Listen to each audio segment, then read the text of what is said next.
اس کے بعد ہم نے جیپ میں سردار بغات کے حوالے سے ایک اور تعجب خیز واقعہ ملاحظہ کیا تھا۔ یہ واقعہ بھی ذہن پر نقش ہو جانے والا تھا۔ ایک بے حد زہریلا سانپ ویرا کی گود میں آ بیٹھا تھا۔ سردار نے اپنے پراسرار عمل سے اس سانپ کو بے ضرر بنا ڈالا اور پھر جیپ سے باہر پھینک دیا تھا۔ ابھی کچھ دیر پہلے ہم نے ٹرسٹ کے ایک نہایت سخت جان اور ڈھیٹ گارڈ کو فرفر بولتے دیکھا تھا۔ اسے بھی سردار کی کرامات قرار دیا جا سکتا تھا۔ سردار بغات کے علاوہ سائیں علی کے حوالے سے بھی ہمیں ناقابل فہم حالات کا تجربہ ہو رہا تھا۔ سائیں علی نے یہاں کئی یورپین مرد و زن کو اپنے ڈالروں کے زور پر اکٹھا کر رکھا تھا اور انہیں عجیب و غریب کاموں پر لگانے کا تجربہ کر رہا تھا۔ معلوم نہیں تھا کہ یہ ڈالر اس کے پاس کہاں سے آئے تھے اور وہ ان ڈالروں کو یوں خرچ کیوں کر رہا تھا۔ ویرا کی آواز نے مجھے خیالوں سے چونکایا۔ کل رات کے سانپوں کا معمہ حل ہو گیا شاہجہاں صاحب؟ کیا مطلب؟ وہ سانپ جنگل سے نہیں بلکہ گاؤں کے اندر سے ہی آئے تھے، ویرا نے کہا، پھر اپنے پاس کھڑے ایک متقوع بوڑھے کی طرف اشارہ کرتے ہوئے بولی، یہ بندہ چند خوش نصیبوں میں شامل ہے جو کل رات جان بچا کر بھاگنے میں کامیاب ہوئے۔ یہ علاقے کا ایک نہایت تجربے کار اور جانا پہچانا سپیرا ہے۔ وہ سینکڑوں سانپ اسی کی ملکیت تھے۔ غمزدہ بوڑھے نے اس بات میں سر ہلا کر تصدیق کی۔ ویرا سلسلہ کلام جاری رکھتے ہوئے بولی، جب کل رات جھونپڑوں کو آگ لگی تو ان 3 کوٹریوں تک بھی پہنچ گئی تھی جہاں اس شخص نے سانپ رکھے ہوئے تھے۔ اس خوف سے کہ سانپ اندر ہی جل کر راکھ نہ ہو جائیں، یہ شخص گاؤں سے بھاگتے وقت ان کوٹریوں کو کھول گیا تھا۔ جوں سانپوں کو حرارت پہنچی اور دھوئیں سے ان کا دم گھٹنا شروع ہوا تو وہ اپنی جگہوں سے نکلے اور رینگتے ہوئے گاؤں میں اور ارد گرد کی جھاڑیوں میں پھیلنے لگے۔ ایسے ہی 2 سانپ بعد ازاں ہماری جیپ تک بھی پہنچ گئے تھے۔ اپنے پاؤں سے پٹی ہٹا کر میں نے بوڑھے سپیرے کو اپنا زخم دکھا کر ویرا سے کہا، اس سے پوچھو کہ کس قسم کے سانپ کا زخم ہے۔ وہ بولی، آپ کے کہنے سے پہلے ہی میں نے اس سے پوچھ لیا ہے۔ یہ سخت حیرت زدہ ہے اور بار بار کہہ رہا ہے کہ گول جسم والے سیاہ سانپ کا ڈنک کھا کر جانور ہونا کسی انہونی سے کم نہیں ہے۔ اگر ایسا ہوا ہے تو یہ صرف دیوتاؤں کی کرم نوازی ہے۔ بوڑھے کی بات پر یقین نہ کرنے کا کوئی جواز نہیں تھا۔ اسے ضرورت بھی کیا تھی اس معاملے کی سنگینی کو بڑھا چڑھا کر بیان کرنے کی۔ پھر کل رات میں نے خود ٹرسٹ کے گارڈ کو چند سیکنڈ کے اندر تڑپ کر جاں بلب ہوتے دیکھا تھا۔ اچانک میرے ذہن میں روشنی کا جھماکا سا ہوا اور آنکھوں کے سامنے سے ایک پردہ ہٹ گیا۔ بالکل اچانک مجھے وہ پراسرار سوئی یاد آ گئی تھی جو سائیں علی کے دست حیرت ناک نے ایک روز میرے سینے میں چبوئی تھی اور موقع سے بھاگ نکلا تھا۔ اس سوئی کے بارے میں سائیں علی نے دعویٰ کیا تھا کہ یہ مجھے زہر کے اثر سے بچا سکتی ہے۔ اس دعوے کا ایک ثبوت مجھے چند ہفتے پہلے ٹرسٹ میں مل چکا تھا۔ کنگ براؤن کے بگڑے ہوئے خطرناک بیٹے اسقی نے میرے دودھ میں زہر ملا دیا تھا۔ میں حیرت انگیز طور پر اس زہر کے اثر سے بچ گیا تھا۔ اب پھر اس سے ملتا جلتا ایک واقعہ ہوا تھا۔ مجھے کل رات کا منظر یاد آ گیا۔ مجھے پیش آنے والے حادثے کی وجہ سے سب پریشان تھے مگر سائیں علی بالکل بے فکر نظر آتا تھا۔ پھر جب اس نے دیکھا تھا کہ سردار بغات میری پنڈلی پر چیرا لگوانے کا ارادہ رکھتا ہے تو وہ بیچ میں کود پڑا تھا اور اس نے پورے وثوق سے کہا تھا کہ وہ مجھے چیرے وغیرہ کے بغیر ہی ٹھیک کر لے گا۔ اس کا کہا سچ ثابت ہوا تھا۔ یہ ساری باتیں بس ایک لمحے کے اندر میرے ذہن سے گزر گئیں۔ کیا سوچ رہے ہیں آپ؟ کچھ نہیں، بس ایک بات یاد آ گئی تھی۔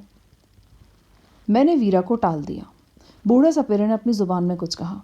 ویرا نے ترجمہ کرتے ہوئے کہا، یہ کہہ رہا ہے کہ آپ کو اپنی جان بچ جانے پر دیوتاؤں کا بہت بہت شکریہ ادا کرنا چاہیے اور ہر روز کم از کم 2 بڑے مٹکے پانی کے پینے چاہیے تاکہ زہر کا جو تھوڑا بہت اثر رہ گیا وہ بھی ختم ہو جائے۔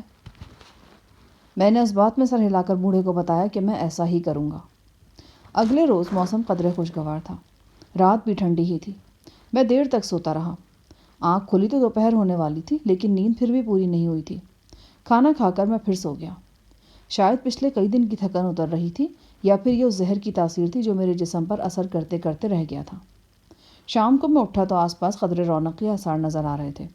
ایک جنریٹر چل رہا تھا جس کے سبب کھنڈرات روشنی سے جگمگا اٹھے تھے۔ ایک بڑے لوڈر سے کچھ سامان اتارا جا رہا تھا۔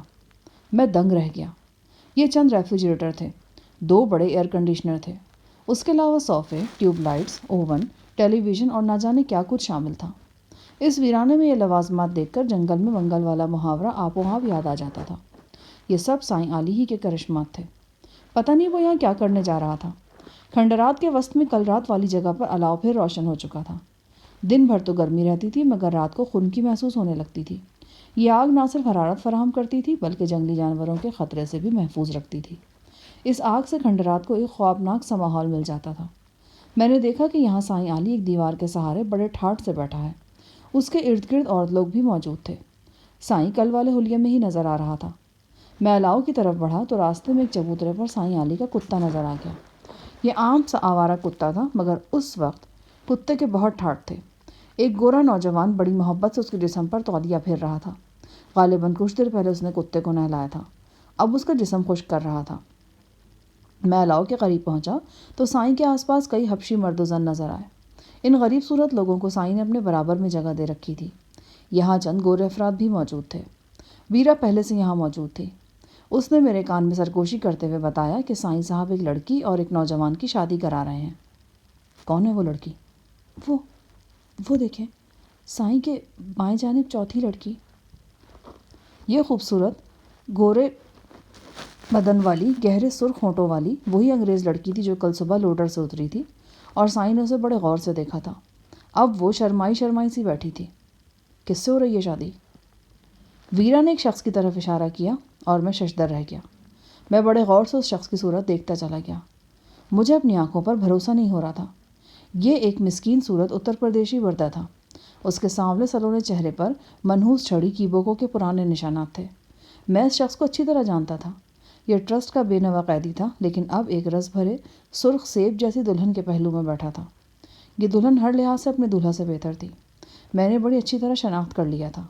اس کا دولہا اتر پردیشی وشوا تھا۔ یہ وہی نوجوان تھا جس نے ہرکولس جہاز میں اسلم نامی پاکستانی کی دردناک موت دیکھ کر شور مچایا تھا، اور حبشی گارڈ نے اس کی گردن پیتل کے شکنجے میں کس کر اس کا چہرہ بیت کی چھڑی کی بوکوں سے دھیڑ ڈالا تھا۔ آج وہی وشوا دولہا تھا اور ایک نئے روپ میں سامنے کھڑا تھا۔ دولہا نے وہی لباس پہن رکھا تھا جو عام طور پر ہندوستانی دولہا پہنتا ہے۔ ایک ریشمی تہبند تھا، اس کے اوپر کڑھائی دار کرتا سا تھا، اوپر پگڑی تھی۔ دلہن سفید فام تھی، مگر اس نے انڈین لباس ساڑی زیب تن کر رکھی تھی۔ اس لباس میں وہ بیک وقت عجیب اور خوبصورت نظر آ رہی تھی۔ یہ سب کچھ بہت عجیب لگ رہا تھا۔ پتہ نہیں کہ وشوا نامی یہ شخص ٹرسٹ کی ناقابل عبور دیواروں سے نکل کر یہاں تک کیسے پہنچا تھا۔ اس حسین لڑکی سے اس کی شادی بھی تعجب خیز تھی۔ اس سے پہلے بھی میں ایک مسکین صورت حبشی کو ایک سفید فام دوشیزہ کے پہلو میں دیکھ چکا تھا۔ یوں محسوس ہوتا تھا کہ سائیں علی نے یہاں انوکھے سے انوکھا کام کرنے کی ٹھان رکھی ہے۔ شاید وہ اس طبقاتی فرق کو بیلنس کرنا چاہ رہا تھا جو کنگ نے یہاں روا کر رکھا ہوا تھا۔ اچانک میرے ذہن میں ایک نئی بات آئی۔ کہیں ایسا تو نہیں تھا کہ سائیں نے ٹرسٹ سے کچھ بردے خریدے ہوں؟ اگر ایسا تھا تو پھر تقریب کا دولہا بھی ٹرسٹ سے خرید کر ہی لایا گیا تھا۔ یہ دیکھ کر میری حیرت مزید بڑھ گئی کہ سائیں علی نے دولہا اور دلہن کو ازدواجی بندھن میں باندھنے کے لیے باقاعدہ ایک پنڈت نما شخص کا انتظام کیا ہوا ہے۔ لنگوٹی باندھے ہوئے یہ ننگ دھڑنگ شخص شکل سے ہی ہندو نظر آتا تھا۔ اس کے ماتھے پر سفید قشقہ تھا اور بالوں کی وہ لمبی سی لٹ اس کے سر پر موجود تھی جسے بودی کہا جاتا ہے۔ اس شخص نے مسکین شکل والے اچھوت دولہے کے سر پر پیار سے ہاتھ پھیرا اور پھر اس اور دلہن کو کھڑا کیا۔ دولہا کی چادر کے ساتھ دلہن کی اوڑھنی کو گرا دی اور آگ کے گرد ان کو پھیرے لینے کے لیے کہا۔ دولہا دلہن ایک دوسرے کے پیچھے آگ کے گرد چکرانے لگے۔ پنڈت نما شخص بلند آواز سے اشلوک پڑھنے لگا، ساتھ ساتھ وہ آگ پر کچھ پھینکتا بھی جا رہا تھا۔ دولہا کے چہرے پر خوشی کے ساتھ ساتھ حیرت بھی بہت تھی۔ یقیناً یہ بات کبھی اس کے وہم و گمان میں بھی نہیں آئی ہوگی کہ وہ کبھی اتنی خوبصورت دلہن کا دولہا بنے گا۔ حسین و جمیل انگریز لڑکی تو کیا، وہ تو کسی درمیانی ذات کی ہندو دلہن کا خواب بھی نہیں دیکھ سکتا تھا۔ اس کی تقدیر پر ازل سے ذلت اور پشیمانی کے گہرے سائے تھے۔ اپنے سے اونچی ذات کے ہم مذہبوں کی جوتیوں میں بیٹھنا، ان کی گالیاں سننا اور مارے کھانا ان کا نصیب تھا، لیکن آج اسے قسمتیں کیسے موڑ کر لے آئی تھی کہ وہ حقیقت حال کو کھلی آنکھوں سے دیکھنے کے باوجود اس پر یقین نہیں کر پا رہا تھا۔ 7 پھیرے پورے ہوئے اور دیگر رسومات ادا کرنے کے بعد اتر پردیشی قیدی انگریز لڑکی کا دلہا بن گیا۔ پنڈت نے اتر پردیشی کو ہدایت کی کہ وہ مقامی رواج کے مطابق اپنی دلہن کا بوسہ لے۔ دلہن دراز ہو گئی۔ اتر پردیشی کی پیشانی سے پسینہ پھوٹ نکلا۔ اس کے چہرے پر ایک رنگ آتا تھا اور دوسرا جاتا تھا۔ جو کچھ اسے ملا وہ اس کی توقع سے بہت بہت زیادہ تھا۔ وہ اسے اپنانے کا حوصلہ نہیں کر پا رہا تھا۔ دلہن کے ہونٹوں پر شرمیلی سی مسکراہٹ تھی اور وہ اپنے دولہا کی طرف دیکھ رہی تھی۔ دولہا بھی اس کو دیکھ رہا تھا، مگر اس کی آنکھوں میں خوف اتنا زیادہ تھا کہ شوق کہیں دب کر رہ گیا تھا۔ صورتحال دیکھ کر سائیں علی نے دولہا صاحب کو زبردست ڈانٹ پلائی۔ وہ لو مڑ کے، لگتا ہے تجھے عزت راست نہیں۔ اپنی پتنی کی چمی لیتا یا اتاروں جوتا تیرے سر پہ؟ اتر پردیشی قیدی بوکھلا کر رہ گیا۔ اس کا رنگ بالکل ہی اڑ گیا۔ اس کی بیچارگی دیکھ کر سائیں کا لب و لہجہ ایک دم نرم ہو گیا۔ وہ اس کے پاس پہنچا اور پچکار کر بولا، میرے بچونگڑے، میرے باگڑ بلے، یہ رسم ہے یہاں کی، جب تک تو یہ رسم ادا نہیں کرے گا اپنی دلہن کے ساتھ اپنے رہن بسیرے میں نہیں جا سکے گا۔ اس نے اپنے گلے میں آویزہ نوٹوں کی گڈی میں سے ایک نوٹ اتار کر اتر پردیشی کی پیشانی کا پسینہ پونچھا اور اس کی پیٹھ تھپکی۔ لرزتے کانپتے اتر پردیشی نے جھک کر اپنی دلہن کا بوسہ لیا اور اٹھ کھڑا ہوا۔ دلہن کا بوسہ لینے کے بعد اس کی غیر معمولی جھجک اور گھبراہٹ کم ہو گئی تھی۔ اس نے جیسے اپنی تقدیر کو چھو کر دیکھ لیا تھا۔ اسے وشواس ہو گیا تھا کہ دلہن کے لباس میں یہ خوبصورت جوان جسم اس کی پتنی کا ہے۔ اچھوت ہونے کے باوجود وہ اسے چھو سکتا ہے، اسے اپنے ہونٹوں سے چوم سکتا ہے۔ اس احساس نے جیسے اس کے اندر مرے ہوئے حوصلے کو زندہ کر دیا تھا۔ اس کی سہمی ہوئی آنکھوں میں اب خوف دبنے اور شوق ابھرنے لگا تھا۔ یہی وجہ تھی کہ جب چند منٹ بعد پنڈت نے اس سے کہا کہ وہ اپنی دلہن کو اٹھا کر اپنے ٹھکانے پر لے جائے تو اس نے زیادہ تردد نہیں کیا، جھک کر دلہن کو اٹھایا اور کھنڈر کے اندرونی حصے کی طرف چل دیا۔ اس کے جانے کے بعد محفل بتدریج برخاست ہونا شروع ہو گئی۔ اس ساری کارروائی کے دوران میں صفدر اور ویرا بھی وہاں کھڑے ہوئے۔ وہ دلچسپی سے یہ سب کچھ دیکھ رہے تھے۔ غالباً یہ شادی دیکھ کر انہیں اپنی شادی یاد آ گئی جو چند روز پہلے انجام پائی تھی۔ میری طرح صفدر بھی حیرت سے کھنڈر میں جگمگاتے ہوئے برقی قمقمے دیکھ رہا تھا۔ لوڈر سے جو الیکٹرانک کا سامان اتارا گیا تھا وہ بھی صفدر اور ویرا کی حیرت کا موجب تھا۔ Fridge, air conditioner, TV, اس لقودق ویرانے میں یہ لوازمات جنگل میں منگل کی بات بالکل صحیح تفسیر پیش کر رہے تھے۔ یہ سب کیا ہو رہا ہے؟ ویرا نے اپنی چھوٹی سی ناک چڑھا کر حیرت سے پوچھا۔ لگتا ہے کہ سائیں یہاں اپنا عظیم و شان مقبرہ تعمیر کرانا چاہ رہا ہے۔ مرنے سے پہلے اکثر لوگوں نے اپنے مقبرے تعمیر کرائے ہیں، صفدر نے کہا۔ سائیں نے سن لیا نا تو وہ تمہاری نئی نئی شادی کی پرواہ کیے بغیر تمہیں اوقاف کی پولیس کے حوالے کر دے گا۔ اب ذرا سوچو، ایک تو پولیس والا ہو، اوپر سے جن ہو، تو تمہارا وہ کیا حشر نہیں کرے گا۔ میری ایسی بات پر صفدر اکثر مسکرا دیا کرتا تھا، لیکن وہ مسکرایا نہیں۔ ایک اجنبی سے سنجیدگی اس کے چہرے پر طاری رہی۔ ان دنوں اس کی ہر ادا نرالی تھی۔ کسی وقت تو یوں لگتا تھا کہ وہ صفدر ہے ہی نہیں، اس کے بھیس میں کوئی اور غیر بندہ بیٹھا ہوا ہے۔ میرے پاؤں کا زخم اب بہتر تھا، میں نے پٹی بھی اتار پھینکی تھی۔ ویرا بڑے دھیان سے میرے زخم کو دیکھ رہی تھی۔ جب ایک مقامی حبشی وہاں کھڑا ہوا، اس نے مجھ سے مخاطب ہو کر کہا۔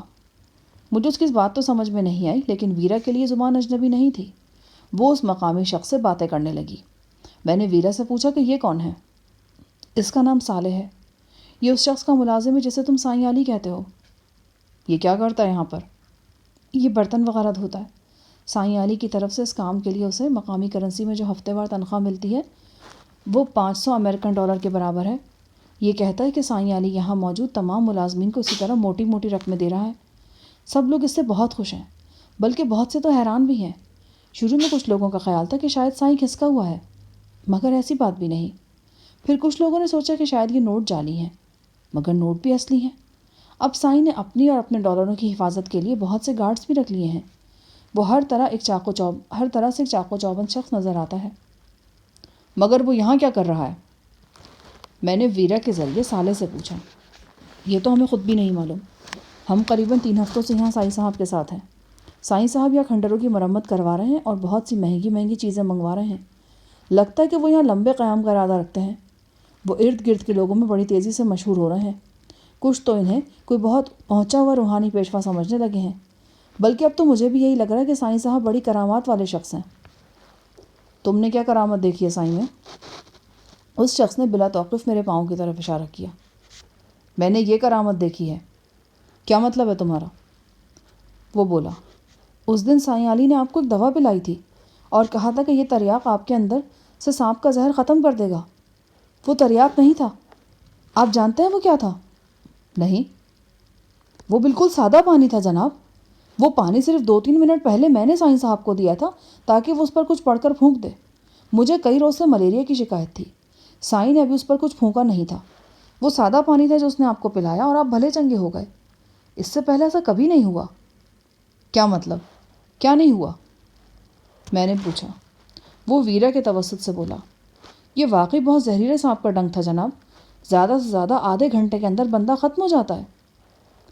صالح نامی اس شخص کی باتیں سننے کے بعد میرا دھیان ایک بار پھر اپنے سینے کی سوئی کی طرف چلا گیا۔ اس سوئی میں یقیناً کوئی کرامت موجود تھی۔ اگر ایسا نہیں تھا تو پھر 2 مرتبہ مجھ پر خطرناک زہر بے اثر کیوں رہا تھا؟ اتنے میں پروفیسر اللہ دتا بھی وہاں پہنچ گیا۔ وہ بھی کھنڈر میں جگمگاتے قمقموں کو دیکھ کر حیران ہو رہا تھا۔ کھنڈروں کی مرمت وغیرہ کا کام بجلی کی روشنی میں بھی جاری تھا۔ بہت سی دیواریں مکمل کر لی گئی تھیں اور اب ان پر چھت ڈالی جا رہی تھی۔ یہ سب کام سفید فام افراد کر رہے تھے اور وہ اچھے خاصے ٹیکنیکل لوگ لگتے تھے۔ ان سے کوئی پلازا وغیرہ تعمیر کرایا جاتا یا کوئی جدید کالونی ڈیزائن کرائی جاتی تو اور بات تھی۔ یہاں سائیں نے انہیں اس خستہ حال دیواروں اور چھتوں کی مرمت کے کام پر لگایا ہوا تھا۔ شاید ان لوگوں کو اس طرح سخت گرمی میں اپنے لیے کام کرتے دیکھ کر سائیں علی کی انا کو تسکین مل رہی تھی، یا شاید وہ یہ سب کچھ سیاہ فاموں کو خوش کرنے کے لیے کرا رہا تھا۔ سیاہ فام جو گوری چمڑی سے ازحد خوفزدہ رہتے تھے، اب گوری چمڑی والوں کو اپنے لیے پسینہ بہاتے اور بوجھ اٹھاتے دیکھ رہے تھے۔ ان کی چند عورتیں بے حیثیت مقامی افراد کی بیویاں بنائی گئی تھیں اور ان کی خدمت کر رہی تھیں، اور یہ سارے کام بخوشی ہو رہے تھے۔ سائیں علی کے پاس جو بے تحاشا نوٹ نظر آ رہے تھے، یہ سب اسی کی کرامات تھیں۔ ہمیں کچھ معلوم نہیں تھا کہ سائیں اس طرح کیا حاصل کرنا چاہتا ہے یا کیا ثابت کرنا چاہتا ہے۔ ہاں، یہ اندازہ ہو رہا تھا کہ اس کے افلاطونی ذہن میں کوئی گہرا منصوبہ ہے۔ میرے ذہن میں عجیب عجیب اندیشے سر اٹھا رہے تھے۔ اس روز میں نے ایک اہم کام کیا، اور وہ یہ کہ رات کے اندھیرے میں اپنی زخمی جیپ تک پہنچا اور اس میں سے 3 عدد رائفلیں مائی ایمونیشن کے نکال لایا۔ بعد ازاں رائفلیں میں نے اپنی قیام گاہ کے قریب ایک محفوظ جگہ پر چھپا دیں۔ اگلے روز دوپہر سے تھوڑی دیر قبل ایک بڑا ٹرالر بھی وہاں پہنچ گیا۔ سائیں نے ہمیں بتایا کہ یہ ٹرالر ہمارے لیے ہے۔ ہمارے لیے کیا مطلب؟ میں نے پوچھا۔ مطلب کہ بچے، بس یہ تمہارے لیے ہے۔ کیا ہم اس کے اندر سوئیں گے؟ نہیں، سونا نہیں ہے، جو سوتا ہے وہ کھوتا ہے۔ ہم یہاں کام کرنے کے لیے آئے ہیں، سونے کے لیے نہیں۔ کیا کام کرنے کے لیے؟ ہم یہاں پہ ایک بہت بڑی لانڈری کھولیں گے جس میں جنات کے کپڑے ڈرائی کلین ہوں گے۔ سائیں علی پٹری سے اتر گیا۔ جنات بڑے بھلکڑ ہوتے ہیں، شیخوں کی طرح وہ اکثر اپنے کپڑوں میں بڑی بڑی قیمتی چیزیں بھول جاتے ہیں۔ پھر میری طرح تم سب کے گلے میں بھی نوٹوں کی ایسی ہی گڈیاں نظر آئیں گی، انشاءاللہ۔ سائیں کی بات کو نظر انداز کرتے ہوئے صفدر نے ٹریلر کا دروازہ کھولا اور اندر جھانک کر دیکھا۔ یہ ٹرالر اندر سے ایک چھوٹا موٹا اسپتال نظر آتا تھا۔ بہت سی ادویات اور ڈاکٹری آلات وغیرہ یہاں موجود تھے۔ اس کے علاوہ دواؤں کو ٹھنڈا رکھنے کے لیے ایک بڑا ریفریجریٹر بھی موجود تھا۔ سائیں علی کی بے شمار دوسری کارروائیوں کی طرح یہ کارروائی بھی ہماری سمجھ سے بالاتر تھی۔ ظاہر ہے کہ سائیں کے سارے کام تو بامعنی نہیں ہوتے تھے۔ بے شمار کام ایسے بھی تھے جو بظاہر اوٹ پٹانگ تھے اور حقیقت میں بھی اوٹ پٹانگ ہی ثابت ہوئے تھے۔ کھنڈر میں آج ہمارا چوتھا دن تھا۔ یہ خطرہ بدستور موجود تھا کہ کنگ کے ہرکارے صفدر اور ویرا کو تلاش کرتے ہوئے کسی وقت یہاں پہنچ جائیں اور ان دونوں کے ساتھ پروفیسر اور میں بھی دھڑ لیے جائیں۔ صحرائی گاؤں میں تو پھر بھی زمین دوز پناہ گاہیں موجود تھیں۔ یہاں ہم کھلے عام پڑے تھے اور فوراً ٹرسٹ کے گارڈز کی نگاہ میں آ سکتے تھے۔ ہم اپنے ارد گرد کے ماحول سے اب اچھی طرح روشناس ہوتے چلے جا رہے تھے۔ یہاں سائیں علی کے اسپیشل گارڈز اور ملازمین وغیرہ کی تعداد 100 کے قریب پہنچ چکی تھی۔ یہ سب لوگ سفید فام تھے۔ کچھ امریکن اور برٹش تھے، کچھ کا تعلق دیگر یورپی ممالک سے تھا۔ کم از کم 6 خوبصورت سفید فام خواتین کی شادیاں مقامی سیاہ فاموں سے کی گئی تھیں۔ ان سیاہ فاموں میں 2 تو ٹرسٹ کے سابقہ قیدی تھے، باقی آس پاس کی بستیوں کے مفلوک الحال لوگ تھے۔ ایک جوان سال حبشی عورت کی شادی نیلی آنکھوں والے خوبصورت انگریز لڑکے سے کر دی گئی تھی۔ سائیں علی سفید فام کاریگروں کو گرا معاوضہ دے کر یہاں ان سے محنت مزدوری بھی کروا رہا تھا۔ زیادہ تر تعمیر کا کام ہو رہا تھا۔ یوں لگتا تھا کہ سائیں یہاں ایک کالونی تعمیر کرانا چاہتا ہے۔ سب سے حیران کن سوال یہ تھا کہ سائیں کے پاس ایک دم سے اتنے ڈھیر سارے ڈالر اور پاؤنڈز کہاں سے آ گئے ہیں؟ وہ اس پڑاؤ میں بڑے بھونڈے طریقے سے ان نوٹوں کی نمائش کرتا پھر رہا تھا۔ میں نے یہاں تک سنا تھا کہ اس نے ایک تھیلی میں بہت سے نوٹ بھرے ہوئے ہیں اور اس تھیلی کو سوتے وقت تکیے کے طور پر استعمال کرتا ہے۔ یہ سب کچھ بہت خطرناک بھی تھا۔ اس کے ارد گرد کے لوگ بھی اس کے دشمن ہو سکتے تھے۔ شاید اسے مسلح گارڈز پر بھروسہ تھا، لیکن اگر مسلح گارڈز ہی کسی رات چپکے سے اس کی گردن کاٹ ڈالتے تو کیا ہوتا؟ سردار بغات کی ٹوٹی ہوئی ہڈی کا علاج یہاں بڑے اچھے طریقے سے ہونے لگا۔ جو ٹریلر یہاں پہنچا اس میں بہت سی دواؤں کے علاوہ ڈاکٹرز اور 2-3 نرسیں بھی یہاں پہ آئی ہوئی تھیں۔ سردار بغات کے بازو پر باقاعدہ پلستر چڑھا دیا گیا تھا اور اینٹی بائیوٹکس دوا بھی دی جا رہی تھی۔ پروفیسر اللہ دتہ نے بھی خود کو کافی حد تک سنبھال لیا تھا۔ میری مسلسل کوشش سے 2 باتیں اس کے ذہن میں اچھی طرح بیٹھ گئی تھیں۔ ایک تو یہ کہ اس کی بیٹی شائستہ واقعی زندہ سلامت ٹرسٹ میں موجود تھی، اور دوسری یہ کہ ابھی وہ اس سے مل نہیں سکتا تھا۔ دل پر پتھر رکھ کر ابھی اسے یہ جدائی برداشت کرنا تھی۔ کھنڈرات میں پہلے 3 کمرے تیار ہوئے تو سائیں نے صفدر اور ویرا کو اپنے پاس بلایا۔ اس نے بڑی بے تکلفی سے ویرا کے گال پر ہاتھ پھیرا اور بولا، چل بہو رانی، تیرا گھونسلہ تیار ہو گیا۔ تیری نئی نئی شادی ہوئی ہے، تجھے زیادہ دیر اپنے میاں سے دور نہیں رکھنا چاہیے۔ ویرا کے حسین چہرے پر لال گلابی رنگ بکھر گئے۔ پھر سائیں نے اتر پردیشی وشوا اور اس کی جگمگاتی دلہن کو اپنے پاس بلایا۔ چلو بھائی، تم دونوں بھی اپنے گھونسلے میں تشریف لے جاؤ، تمہاری بھی نئی نئی شادی ہوئی ہے، اور خبردار، شرمانا ورمانا بالکل نہیں۔ اس نے اتر پردیشی قیدی کا کان مروڑتے ہوئے کہا، یہ گوری میم اب تیری پتنی ہے، بڑی محبت سے پتی پتنی کی طرح رہو، اگر کوئی شکایت ہو تو مجھے بتاؤ، سمجھ رہے ہو نا میری بات؟ اتر پردیشی نے جلدی جلدی اس بات میں سر ہلا دیا۔ چلو میرے سامنے ہاتھ پکڑو اپنی پتنی کا۔ اس نے ذرا جھجکتے ہوئے اپنا سیاہ کھردرا ہاتھ اپنی دلہن کے گلابی ہاتھ میں دے دیا۔ وہ مسکرا رہی تھی اور بار بار اپنی بنارسی ساڑی کو سنبھالنے کی کوشش کر رہی تھی۔ تیسرا کمرہ سائیں نے اپنے لیے رکھا اور اس کا باقاعدہ اعلان بھی کیا۔ تیسرا کمرہ میں خود رکھوں گا، کیونکہ اوقاف سے مہمان آتے ہیں تو انہیں بٹھانے میں سخت مشکل پیش آتی ہے۔ وہ دیکھو، اس وقت بھی 3 جن سامنے والی کھجور پر بیٹھے حقہ پی رہے ہیں۔ سائیں نے بڑے حقیقی انداز میں کھجور کے درخت کی طرف اشارہ کیا۔ ہم سب غیر ارادی طور پر کھجور کے درخت کی طرف دیکھنے لگے۔ وہاں بھلا کیا نظر آتا؟ اچانک گاڑیوں کی آواز سنائی دی اور ہم سب بری طرح چونک گئے۔ میرے دل نے گواہی دی کہ آخر وہی ہوا ہے جس کا اندیشہ تھا۔ یہ انہی جیپوں کی آواز تھی جو اس سے پہلے جھیل زار کی وسیع و عریض بستی میں اور پھر صحرائی گاؤں میں تباہی مچا چکی تھیں۔ اب یہ جیپیں سائیں علی کے اس ڈیرے کے رخ پر آ رہی تھیں۔ ہماری طرح بیشتر سے افاموں کے چہروں پر بھی ہراس نظر آنے لگا، مگر سائیں علی اپنی جگہ بااطمینان کھڑا تھا۔ اس نے مجھے اور صفدر کو ایک ساتھ مخاطب کر کے کہا، اوئے گھمڑو، تم یہاں کھڑے کیا کر رہے ہو؟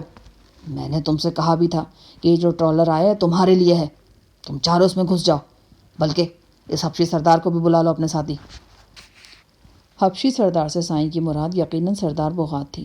چاروں سے اس کی مراد میں، صفدر، ویرا اور پروفیسر تھے۔ جیپوں کی آواز لمحہ بلمحہ قریب آتی جا رہی تھی۔ دور افق پر روشنیاں جگمگا رہی تھیں۔ یہ اچھلتی کودتی روشنیاں تباہی اور بربادی کی روشنیاں تھیں۔ سائیں علی نے ایک بار پھر ہمیں گھور کر دیکھا۔ جاؤ، اس ٹرالے میں گھس جاؤ نا۔ سائیں کے لہجے میں کوئی ایسی بات تھی کہ میں نے اس کی ہدایت پر عمل کرنا مناسب سمجھا۔ ویسے بھی ہمارے پاس خود کو چھپانے کی اور کون سی جگہ تھی؟ میں نے پروفیسر اور صفدر کو اشارہ کیا اور ہم اس ٹریلر کی طرف بڑھے جسے یہاں سب لوگ موبائل کلینک کہنے لگے تھے۔ ویرا بھی ہمارے ساتھ تھی۔ ٹریلر میں گھسنے سے پہلے میرے ذہن میں آیا کہ وہ 3 رائفلیں ہمارے پاس ہونی چاہیے جو میں نے کل جیپ سے نکالی تھیں۔ میں نے صفدر کو اپنے ساتھ لیا اور وہ تینوں رائفلیں مائع ایمونیشن اٹھا لایا۔ ہم ٹرالر یعنی موبائل کلینک میں گھسے تو ایک انگریز ڈاکٹر سامنے کرسی پر ہی بیٹھا تھا۔ انگریز نرس اس کی گود میں تھی اور وہ بوسو کنار کر رہے تھے۔ ہمیں دیکھ کر وہ جلدی سے علیحدہ ہو گئے۔ کیا ہوا؟ خیریت تو ہے؟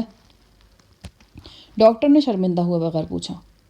خیریت ہوتی تو ہمیں یوں اچانک اندر نہ گھسنا پڑتا، اور آپ کو بھی یوں ایک دم سے اپنی ڈاکٹری ادھوری نہ چھوڑنی پڑتی۔ کیا مطلب؟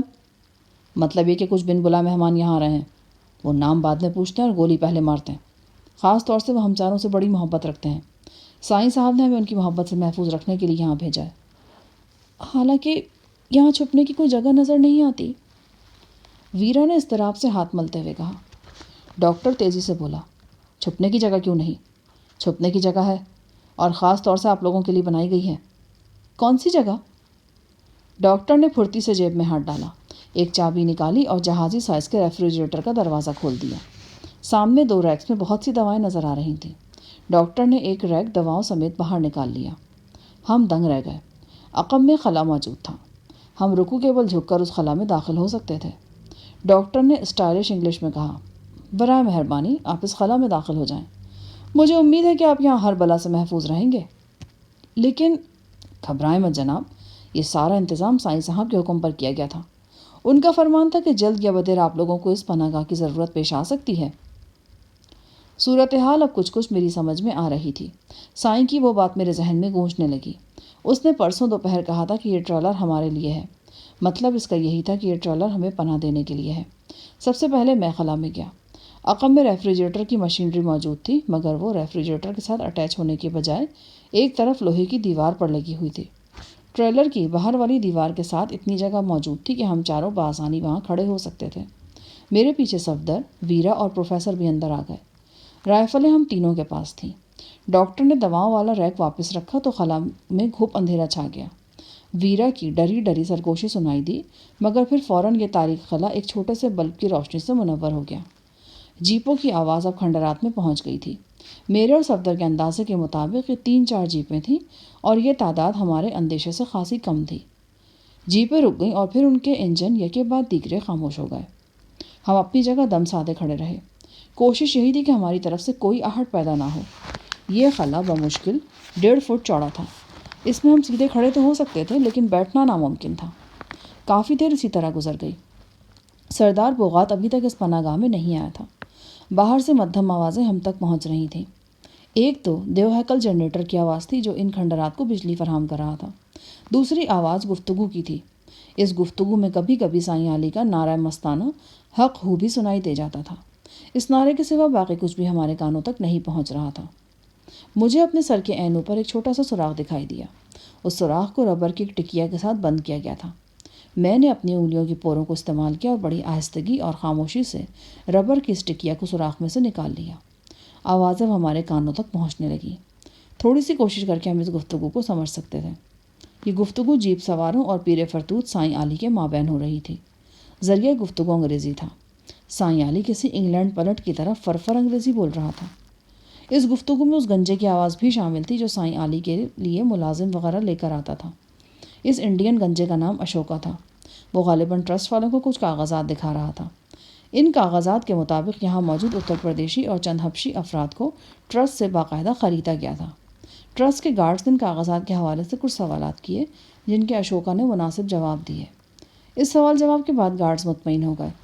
اس کے بعد بھاری آواز والے ایک شخص نے، جو یقیناً گارڈز کا انچارج تھا، یہاں موجود 2 سفید فام لڑکیوں سے بات چیت کی۔ ان میں سے ایک تو وہی خوبرو دلہن تھی جو 5-6 روز قبل مسکین اتر پردیشی کے ساتھ برضا رغبت بیاہی گئی تھی۔ گارڈز نے لڑکیوں سے پوچھا، کیا آپ لوگ اپنی مرضی سے یہاں موجود ہیں؟ بالکل، ہم باقاعدہ ایگریمنٹ کے ساتھ یہاں ہیں اور اپنی خوشی سے رہ رہے ہیں۔ کیا آپ کی حیثیت کیا ملازم کی ہے؟ جی ہاں۔ وشوا کی دلہن بولی، آپ کا کام کیا ہے؟ ہم سائی صاحب کی خدمت کرتے ہیں۔ اس کے علاوہ ہمارے ذمے کچن وغیرہ کا کام بھی ہے۔ اس سے پہلے آپ کیا کرتی تھیں؟ میں اٹلی میں تھی اور روم کے ایک شاپنگ سینٹر میں سیلز گرل تھی۔ آپ کی صورت ایک امریکن ماڈل سے بہت ملتی جلتی ہے، انچارج گارڈ نے کہا۔ بہت شکریہ، لڑکی نے ہلکے پھلکے انداز میں جواب دیا۔ انچارج گارڈ بولا، سویٹ گرل، کیا میں آپ سے پوچھ سکتا ہوں کہ روم کا آرام و آسائش چھوڑ کر آپ اس ویرانے میں کیوں چلی آئیں؟ پرکشش معاوضہ۔ ویسے آپ کے جسم پر یہ ہندوستانی لباس اچھا لگ رہا ہے۔ میرا خیال ہے کہ اس لباس کا نام بھی کوئی اچھا سا ہی ہوگا۔ جی ہاں، اسے ہندوستان میں ساڑی کہتے ہیں۔ ساڑی، گارڈ نے دہرایا۔ پھر اس کی نگاہ غالباً ٹرالر پر پڑ گئی۔ اس گاڑی میں کیا ہے؟ سائیں صاحب کا موبائل کلینک ہے۔ آس پاس کے دیہاتیوں کو علاج کی سہولت دینے کے لیے یہ یہاں موجود ہے۔ گارڈ نے اس موبائل کلینک کو دیکھنے کی خواہش ظاہر کی۔ ٹرالر کا دروازہ کھلا اور بھاری قدموں کی دھمک سے فرش لرزنے لگا۔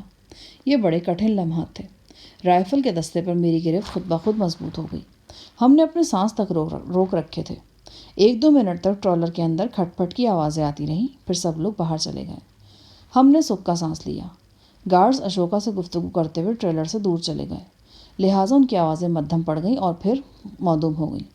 مجھے صرف ایک بات کا اندیشہ تھا، سردار بوغات ابھی تک باہر تھا۔ اس پر گارڈز کی نظر پڑ جاتی تو سب کچھ چوپٹ ہو جاتا۔ اصولی طور پر اسے بھی اس ٹریلر کے اندر موجود ہونا چاہیے تھا۔ ہم دھڑکتے دل کے ساتھ کھڑے رہے اور انتظار کرتے رہے کہ جیپوں کے اسٹارٹ ہونے کی آواز آئے اور مصیبت ٹلنے کا اعلان ہو۔ آخر کار یہ انتظار ختم ہوا۔ جیپوں کے بھاری بھرکم دروازے کھلے، بند ہوئے، پھر ان کے انجن یکے بعد دیگر اسٹارٹ ہوئے اور وہ آہستہ آہستہ کھنڈر سے دور ہوتے چلے گئے۔ 10 منٹ بعد فریج کے دروازے کی طرف سے کھٹ پٹ کی آوازیں آئیں۔ ہم یقین سے نہیں کہہ سکتے تھے کہ یہ دوست کی آمد ہے یا دشمن کی۔ رائفل کے دستے پر میرے ہاتھ کی گرفت مضبوط ہو گئی۔ نکاسی کا راستہ کھلا اور حسب توقع ہمیں انگریز ڈاکٹر صاحب کا چہرہ دکھائی دیا، جس پر ابھی تک لپسٹک کا ایک آدھ نشان موجود تھا۔ ہم باہر نکلے تو سائیں علی، اشوکا اور دیگر افراد ٹریلر کے سامنے ہی موجود تھے۔ اشوکا کے صفا چٹ سر پر پسینہ تھا اور وہ سورج کی تیز روشنی میں چمک رہا تھا۔ اس نے ہماری جانب غور سے دیکھا اور پوچھا، سردار بوغات کہاں ہیں؟ وہ تو اندر نہیں ہیں، صفدر نے جواب دیا۔ ہیں؟ تو پھر کہاں گیا؟ اشوکا کے منہ سے بے ساختہ نکلا۔ دیگر افراد کے چہروں پر بھی حیرت نظر آنے لگی۔ معلوم ہوا کہ سردار بغات اپنے قیام گاہ پر موجود نہیں۔ سب لوگوں نے یہی سمجھا کہ سردار ہمارے ساتھ ٹریلر میں ہی داخل ہوا ہے۔ سردار کی تلاش شروع ہوئی۔ نو تعمیر شدہ کمروں کے علاوہ ارد گرد کے کھنڈروں میں بھی دیکھا گیا، مگر وہ کہیں دکھائی نہیں دیا۔ اسی دوران میں وہ درختوں کی طرف سے آتا ہوا دکھائی دیا۔ وہ بڑی تمکنت سے چلا آ رہا تھا۔ خبر نہیں کہ وہ کس وقت ان کھنڈرات سے نکل گیا تھا۔ وہ کوئی چاقو چوبند اور پھرتیلا شخص نہیں تھا۔ آہستگی سے چلتا تھا، بڑے آرام سے اٹھتا بیٹھتا تھا۔ پھر بھی جب کبھی وہ موقع سے اوجھل ہوتا تھا تو یوں لگتا تھا کہ ایک دم سے اسے کوئی چیز اٹھا کر لے گئی ہے۔ اس کی شخصیت میں جو چیز سب سے غیر معمولی تھی وہ اس کی آنکھیں تھیں۔ ان آنکھوں کا جادو بوکارلو کی آنکھوں کی طرح سر چڑھ کر بولتا تھا اور ہر کس و ناکس کو گرویدہ کر لیتا تھا۔ بوکارلو نے جو کچھ حاصل کیا تھا سردار بغات سے ہی کیا تھا، اور بغات کو اس کا مرشد بھی کہا جاتا تھا۔ ہم نے بوکارلو کے کچھ کرشمے دیکھے تھے۔ یقیناً بغات اس سے بڑھ چڑھ کر ہی تھا۔ اگلے 3-4 روز میں کوئی خاص واقعہ رونما نہیں ہوا، سوائے اس کے کہ سائیں علی نے کھنڈر کی تعمیر کا کام بڑی تیزی سے جاری رکھوایا۔ سفید فام کاریگر گرہ معاوضے لے کر سائیں علی کے لیے خون پسینہ ایک کر رہے تھے، اور شاید یہ عمل سائیں علی کو سکون پہنچاتا تھا۔ وہ یورپین لڑکیاں جن کی شادی مقامی لوگوں سے کی گئی تھی خوش و خرم تھیں، اور یہ خوشی اس وجہ سے تھی کہ انہیں وافر رقم مل رہی تھی۔ یہ رقم سائیں ان خواتین کو ان کو شوہروں کے ذریعے دیتا تھا۔ یہی وجہ تھی کہ لڑکیاں اپنے سے کہیں کم تر مردوں کے ساتھ رہ رہی تھیں۔ نہ صرف رہ رہی تھیں بلکہ ان کی خدمت گزاری میں کوئی کسر نہیں اٹھا رکھتی تھیں۔ اپنے شوہروں کی مٹھی چاپی کرتی تھیں، انہیں دھوپ میں لٹا کر ان کی مالش کرتی تھیں، ان کے کپڑے دھوتی تھیں، بلکہ ان میں سے کچھ اپنے ہاتھ سے ان کے لیے کھانا بھی پکاتی تھیں۔ سچ کہتے ہیں، دولت سے قریباً ہر شے خریدی جا سکتی ہے، اور شاید محبت بھی۔ جب دو افراد عرصہ دراز تک شب و روز ایک دوسرے کے ساتھ رہتے ہیں تو کچھ نہ کچھ محبت بھی تو ہو ہی جایا کرتی ہے۔ زری گل اگر اس موقع پر یہاں موجود ہوتا تو یقیناً اسے بے حد خوشی ہوتی، بلکہ وہ تو خوشی سے نہال ہو جاتا۔ وہ بھی فرنگیوں کے بہت خلاف تھا اور اپنی 7 سالہ غلامی کا بدلہ اس انداز سے ان سے لینا چاہتا تھا۔ سائیں نوٹوں کی گڈیاں گلے میں ڈالے ہر وقت کھنڈرات میں گھومتا نظر آتا تھا۔ 1-2 گارڈز ہمہ وقت اس کے آس پاس ہوتے تھے۔ سائیں کی حرکات مضحکہ خیز ہوتی تھیں، لیکن پھر بھی ہر کوئی اس کی تعظیم کرنے پر مجبور تھا، اور اس امر پر مجبور تھا کہ سائیں کو اہمیت دی جائے، اور یہ مجبوری بے تحاشا دولت کی مجبوری تھی، وہی دولت جو سائیں علی سے سنبھالے نہیں سنبھل رہی تھی۔ ارد گرد کے لوگ اس مرد عجیب کی شہرت سن کر کھنڈرات میں آنا شروع ہو گئے تھے۔ یہ سب سادہ لو قبائل تھے۔ یہ سائیں کو کوئی پہنچا ہوا مجذوب سمجھتے تھے، ایسا درویش مرد جس کے پاس غیب کے ذریعے ڈالر اور پاؤنڈز آتے ہیں اور وہ انہیں بدمستی کی کیفیت میں لٹاتا رہتا ہے۔ ایک روز میں نے دیکھا کھنڈرات سے باہر ایک جگہ مجمع لگا ہوا تھا۔ بہت سے سیاہ فام ایک کھجور کے گرد جمع تھے، ان میں خوبرو اور خوش اندام ویرا بھی تھی۔ یہ سب لوگ لپک لپک کر کسی شے کو پکڑ رہے تھے۔ میں نے قریب جا کر دیکھا تو پتہ چلا کہ سائیں علی بلند و بالا کھجور کے درخت کے اوپر تشریف فرما ہے۔ وہ 10-10 ڈالر کے نوٹوں کے جہاز بنا کر فضا میں اڑا رہا تھا، اور نیچے موجود لوگ لپک لپک کر انہیں پکڑ رہے تھے۔ ویرا بھی اس دلچسپ شغل میں شامل ہو گئی۔ اس کے لمبے بال حسب معمول شانوں پر بکھرے ہوئے تھے۔ وہ بالکل ایک شوخ و شنگ بچے کی طرح نظر آنے لگی تھی، اپنے ارد گرد سے بالکل بے خبر، ان حالات سے قطعی لاپرواہ جن میں وہ جکڑی ہوئی تھی۔ کون کہہ سکتا تھا کہ وہ ایک سنجیدہ مزاج سائنٹسٹ ہے؟ وہ کھلی فضاؤں اور کھیتوں کھلیانوں میں پروان چڑھنے والی ایک دوشیزہ دیہاتی لڑکی کے مانند، ایک دیہاتی دوشیزہ کے مانند تھی۔ وہ دوشیزہ جو اپنے پیا سے ملنے کے بعد نشے اور ترنگ میں ڈول جاتی ہے۔ وہ خستہ حال اور پسینے میں شرابور قبائلیوں کے درمیان گھری ہوئی تھی اور لپک لپک کر ڈالر لوٹنے کی کوشش کر رہی تھی۔ میرے سامنے اس نے 10-10 ڈالر کے 2 نوٹ لوٹے۔ یہ دونوں نوٹ اس نے 2 ایسے کمزور لڑکوں کو دے دیے جو اس چھینا چھپٹی میں ابھی تک کوئی کامیابی حاصل نہیں کر سکے تھے۔ سائیں علی کچھ دیر تک تو نوٹ لٹاتا رہا، پھر اس کا جی شاید اس تماشے سے بھر گیا تھا۔ اس نے اپنا ہاتھ روک لیا اور لوگوں پر نوٹ پھینکنے کے بجائے انہیں پتھر مارنے شروع کر دیے۔ یہ پتھر اس کے جھولے کے اندر ہی موجود تھے۔ سادہ لو قبائلی پتھر کھا کر بھی بدمزہ نہیں ہو رہے تھے، اور اسے بھی سائیں علی کی نوادشات میں شمار کر رہے تھے۔ وہ کچھ دور دور تو ہٹ گئے تھے مگر کھجور کے نیچے سے کہیں گئے نہیں۔ بہرحال ویرا پتھروں کے خطرے کو محسوس کر کے پلٹ آئی۔ اس کے گال لال شہابی ہو رہے تھے، مشقت کی وجہ سے سراہی دار گردن بھی پسینے سے تر تھی۔ وہ اپنے بالوں کو کانوں کے پیچھے سے گزارتے ہوئے بولی، یہ سائیں صاحب جتنے عجیب و غریب ہیں اتنے ہی دلچسپ بھی ہیں، اور تم بھی تو کچھ کم عجیب و غریب نہیں ہو۔ ان قبائلیوں کے ساتھ مل کر اس طرح ادھم مچا رہی ہو۔ تم کوئی عام لڑکی نہیں ہو بھائی، کنگ براؤن اور محترم بوکارلو جیسے زبردست چچاؤں کی بھتیجی ہو۔ تمہیں اپنے ان لوگوں کے درمیان کچھ فاصلہ رکھنا چاہیے۔ میں انسانوں سے نہیں، درندوں سے فاصلہ رکھنے کی قائل ہوں۔ انسانوں میں ہی درندے اور حیوان بھی تو ہوتے ہیں۔ وہ حیوان نہیں ہوتے، صرف بگڑے ہوئے انسان ہوتے ہیں۔ ویرا نے فلسفہ جھاڑا۔ اگر تمہاری بات کو درست بھی مان لیا جائے تو بھی اس وقت تمہیں کھلے آسمان تلے ہونے کے بجائے اپنی پناہ گاہ میں ہونا چاہیے تھا۔ بگڑا ہوا انسان اگر ٹرسٹ کا خوخار گارڈ بھی ہو تو اس کی خطرناکی کا کوئی ٹھکانہ نہیں ہوتا۔ تم نے اپنی آنکھوں سے دیکھا ہے کہ جھیل پر اور پھر گاؤں میں ان لوگوں نے کس طرح قتل عام کیا ہے۔ قتل عام کے ذکر پر ویرا ایک دم سے پھر اداس ہو گئی۔ اس کی آنکھوں کی خوشی جیسے کہیں بہت دور غم کے بادلوں کے پیچھے اوجھل ہو گئی۔ شاید آپ ٹھیک ہی کہہ رہے ہیں، مجھے اس طرح خوش ہونے کا اور اچھلنے کودنے کا کوئی حق نہیں۔ I am sorry, I am really very sorry Shah Jahan صاحب۔ مجھے افسوس ہوا کہ میں نے خواہ ویرا کا دل دکھانے والی بات کہہ دی ہے۔ پچھلے دنوں وہ بے حد افسردہ رہی تھی اور اب شاید صفدر کے بار بار مجبور کرنے پر وہ اس افسردگی سے پیچھا چھڑانے کے لیے ہی کھلے ماحول میں آئی تھی۔ میری بات نے پھر اسے دکھ اور پچھتاوے کی دلدل میں دھکیل دیا تھا۔ بہرحال اب تیر کمان سے نکل چکا تھا۔ وہ گہری سانس لیتی ہوئی اپنے کمرے کی طرف چلی گئی۔ پچھلے چند دنوں میں نے غور سے ویرا کے مزاج کا جائزہ لیا تھا۔ وہ خاصی مختلف لڑکی تھی۔ اگر مختلف نہ ہوتی تو 2 دفعہ صفدر کے لیے جان دینے کی انتہائی سنجیدہ کوشش کیوں کرتی؟ وہ ان لوگوں میں سے تھی جو اپنے جذبوں میں حد سے گزر جانے والے ہوتے ہیں، جو کام بھی شروع کرتے ہیں اتنی توجہ اور لگن سے کرتے ہیں کہ پھر باقی سب کچھ بھول جاتے ہیں۔ ایسے لوگوں میں اپنے مقصد سے وفاداری انتہا کو پہنچی ہوتی ہے۔ ویرا کا مقصد جب تعلیم تھا تو اس نے تعلیم میں اپنا تن من لگا دیا۔ جب وہ لیبارٹری پہنچی تو تحقیق میں خود کو فنا کر دیا اور چھوٹی سی عمر میں زبردست کامیابی حاصل کی۔ وہ عرصہ دراز تک لیبارٹری کے گھٹے ہوئے ماحول میں رہی۔ سائنسی آلات اور کیمیکلز نے اس کا گھیراؤ کیے رکھا۔ وہ اپنے ارد گرد کی سنجیدگی اور کثافت میں گم ہو کر رہ گئی۔ پھر ایک روز اسے صفدر ملا اور اس ملاقات کے ساتھ ہی رومانیت اور لطافت کا ایک جہاں ویرا کی نظروں کے سامنے آباد ہو گیا۔ وہ لیبارٹری کے سفید کوٹ کے اندر سے نکلی اور رنگ بن کر کھلی فضاؤں میں بکھرنے لگی۔ اس کا وجود ہوا کی طرح سبک ہو کر صحراؤں میں اڑا اور صفدر کا ہاتھ تھام کر اس نے دنیا کے آخری کنارے تک جانے کی تمنا اپنے دل میں پال لی۔ یہ منفرد اور یکتا لڑکی اب صفدر کی نوبہتہ دلہن تھی۔ اسی دوران میں سائیں کا دیدار کرنے کے لیے ایک اور ٹولی موقع پر پہنچ گئی۔ یہ کوئی 15-20 مرد و زن تھے، سب مقامی تھے۔ کچھ نے اپنے سروں پر پرندوں کے پر بھی سجا رکھے تھے۔ مردوں کے بالائی دھڑ بالکل اریاں تھے۔ یہ لوگ غالباً کسی قریبی بستی سے آئے تھے۔ انہوں نے سائیں کو کھجور پر چڑھے دیکھا تو بڑی عقیدت سے کھجور کے نیچے ہی بیٹھ گئے۔ سائیں کو شاید ان کے انداز پر ترس آ گیا۔ اس نے نوٹوں کی گٹی سے 20-30 نوٹ علیحدہ کیے اور نیچے پھینک دیے۔ قبائلیوں میں جوش و خروش کی لہر دوڑ گئی۔ انہوں نے لپک لپک کر یہ نوٹ جمع کر لیے۔ لوٹ کا مال جمع کرنے میں جو بھگدڑ مچی تھی اس نے گرد کا بادل فضا میں بلند کر دیا۔ سائیں علی بڑی دلچسپی سے یہ تماشا دیکھتا رہا۔ چند منٹ بعد سائیں کا پالتو کتا وہاں سے گزرا۔ ایک انگریز نے بڑی محبت سے اس کی زنجیر تھام رکھی تھی۔ میں یہ خوبصورت زنجیر دیکھ کر دنگ رہ گیا۔ یہ سونے کی معلوم ہوتی تھی۔ کئی سادہ لو قبائلی سائیں کے کتے کو دیکھ کر اس کی بلائیں لینے لگے۔ چند باہمت افراد نے کتے کو ہاتھ لگانے کی بھی کوشش کی۔ اچانک سائیں علی زور زور سے چیخنے لگا۔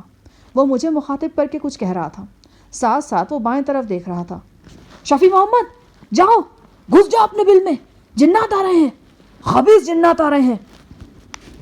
میں سائیں علی کا کوڈ ورڈ سمجھ گیا۔ اس نے کھجور کی بلندی سے شاید کسی مشکوک گاڑی کو کھنڈر کی طرف آتے دیکھ لیا تھا۔ اب وہ دہائی دے رہا تھا کہ ہم سب ٹرالر کے خفیہ خلا میں گھس جائیں۔ اس ٹرالر یعنی موبائل کلینک میں چھپنے کے 2 تجربے ہمیں ہو چکے تھے۔ تیسری مرتبہ زیادہ دشواری پیش نہیں آئی۔ 1 منٹ کے اندر ہم سب ٹرالر کے خفیہ خلا کے اندر تھے۔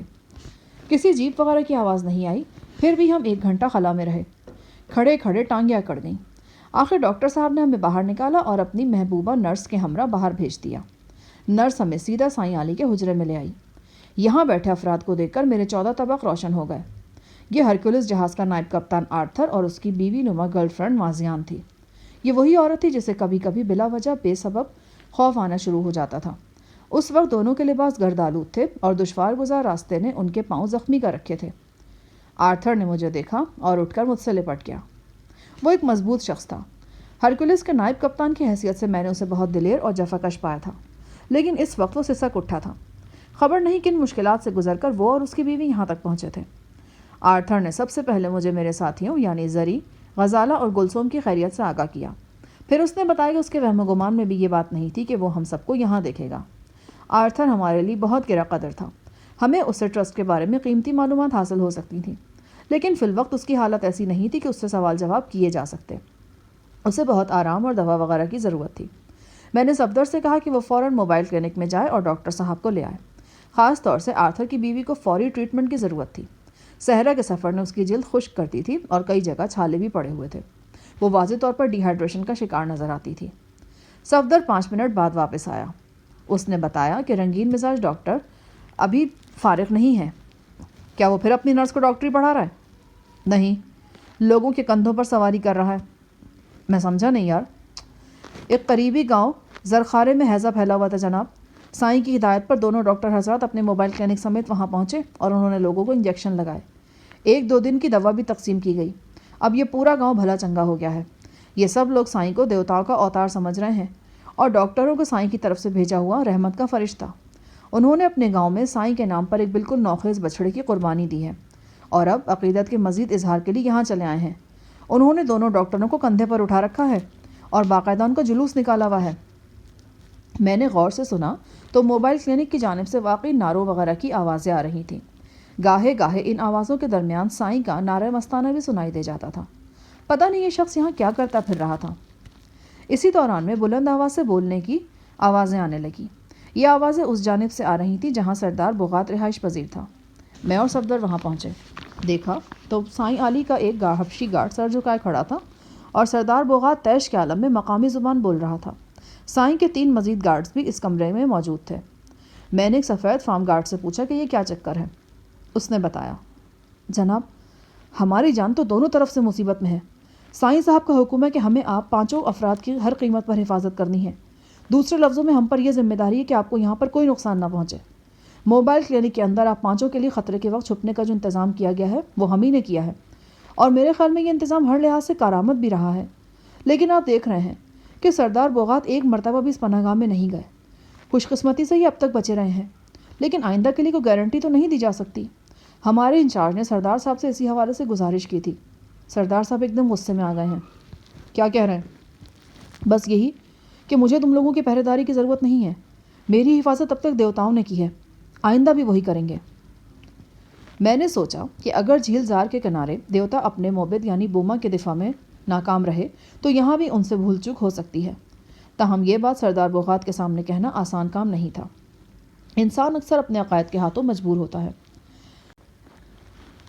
وہ عموماً اپنے غلط سلط نظریات کے حق میں بھی ایسے دلائل ڈھونڈ لیتا ہے کہ عقل دنگ رہ جاتی ہے۔ سردار بغات شدید خطرے کے وقت بھی موبائل کلینک میں نہ جا کر غلطی کر رہا تھا، اور یہ غلطی ایسی تھی کہ ہم سب سرتوڑ کوشش کے باوجود سردار سے یہ غلطی تسلیم نہیں کرا سکتے تھے۔ لہٰذا بہتر یہی تھا کہ اسے اس کے حال پر چھوڑ دیا جاتا۔ ویسے بھی وہ دکھی اور پریشان تھا۔ اس کی بستی اجڑ گئی تھی، اس کے وفادار تیغ ہوئے تھے اور وہ خود اپنے خون کے پیاسوں سے چھپتا پھر رہا تھا۔ میں نے آنکھ کے اشارے سے حبشی گارڈ کو منع کیا کہ وہ سردار کی بات کا کوئی جواب نہ دے اور بہتر ہے کہ یہاں سے کھسک جائے۔ ذہین گارڈ نے میری ہدایت کو فالو کیا اور موقع ملتے ہی اپنے ساتھیوں سمیت وہاں سے نکل گیا۔ سردار بغات بڑبڑاتا ہوا کمرے میں چکرانے لگا۔ پھر اس نے گوشے میں رکھی ہوئی ایک بلوری سراہی اٹھائی۔ اس میں ڈیٹ وائن یعنی کھجور کی بیٹی موجود تھی۔ اس شراب میں اکثر ایک مقدس چشمے کا پانی ملایا جاتا تھا۔ سردار نے مشروب کے 2 پیالے گٹاگٹ چڑھائے اور بے دم سا ہو کر مسحری پر جا بیٹھا۔ اس موقع پر سردار سے کوئی مکالمہ کرنا مناسب نہیں تھا۔ بہتر تھا کہ اس کے دماغ کو ٹھنڈا ہونے کا موقع دیا جائے۔ ہم وہاں سے چلے آئے۔ میں اور پروفیسر اپنے نو تعمیر شدہ کمرے میں آرام کر رہے تھے۔ رات کے کسی پہر صفدر نے مجھے جھنجھوڑ کر جگایا۔ کیا بات ہے؟ وہ بولا، سردار بغات اپنے کمرے میں نہیں ہے۔ میں ابھی اپنے کمرے سے باہر نکلا تھا۔ سردار کے کمرے میں لائٹ جل رہی تھی، پنکھا بھی چل رہا ہے، پر سردار غائب ہے۔ یار وہ تو اس طرح اکثر غائب ہو جایا کرتا ہے۔ جناب میں آس پاس کی ہر جگہ دیکھ کر آ گیا ہوں۔ میں نے دل میں سوچا کہ صفدر نے کہیں آج پھر زیادہ نہ چڑھا لی ہو۔ میں نے غور سے اس کی آنکھیں دیکھیں۔ ان میں شراب کے نتیجے میں رہ جانے والا خمار تو موجود تھا، لیکن نشہ نہیں تھا۔ لب و لہجہ بھی نارمل تھا۔ میں صفدر کے ساتھ اٹھ کر باہر آ گیا۔ رات کے قریباً 2 بج چکے تھے۔ ان کھنڈرات میں بس ضروری روشنیاں ہی جل رہی تھیں۔ دور کہیں سائیں علی کا لاڈلا کتا بلند آواز میں اپنی موجودگی کا اعلان کر رہا تھا۔ اس کتے کے علاوہ بس جنریٹر کی گھوں گھوں ہی سنائی دیتی تھی۔ صفدر کا کمرہ یعنی صفدر اور ویرا کا کمرہ سردار بغات کے حجرے نما کمرے کے قریب ہی واقع تھا۔ صفدر کے کمرے کا دروازہ بند تھا اور اندر نائٹ بلب کی روشنی تھی۔ میں نے صفدر سے یہ نہیں پوچھا کہ رات کے اس پہر وہ کیوں جاگ رہا تھا۔ اس کی نئی شادی کے پس منظر میں یہ سوال بے معنی تھا۔ ہاں یہ ضرور پوچھا کہ وہ باہر کیا لینے کے لیے نکلا تھا۔ تو صفدر نے کہا، سائیں علی کا کتا مسلسل شور مچا رہا تھا، میں نے سوچا کہ اسے دیکھنا چاہیے۔ باہر نکلا تو یہ ماجرا سامنے آیا۔ ہم دونوں نے سردار بغات کے کمرے کا معائنہ کیا۔ کہیں جدوجہد کے آثار تو نظر نہیں آئے جن سے شبہ ہوتا کہ سردار کو زبردستی یہاں سے لے جایا گیا ہے۔ ہاں، پنکھا اور لائٹ آن تھے۔ شاید اس کی وجہ یہ رہی ہو کہ سردار کو یہ دونوں چیزیں بند کرنا آتی ہی نہیں تھیں۔ نایاب پرندوں کے پروں کا تاج جو سردار بغات عموماً اپنے سر پر رکھتا تھا نظر نہیں آیا تھا۔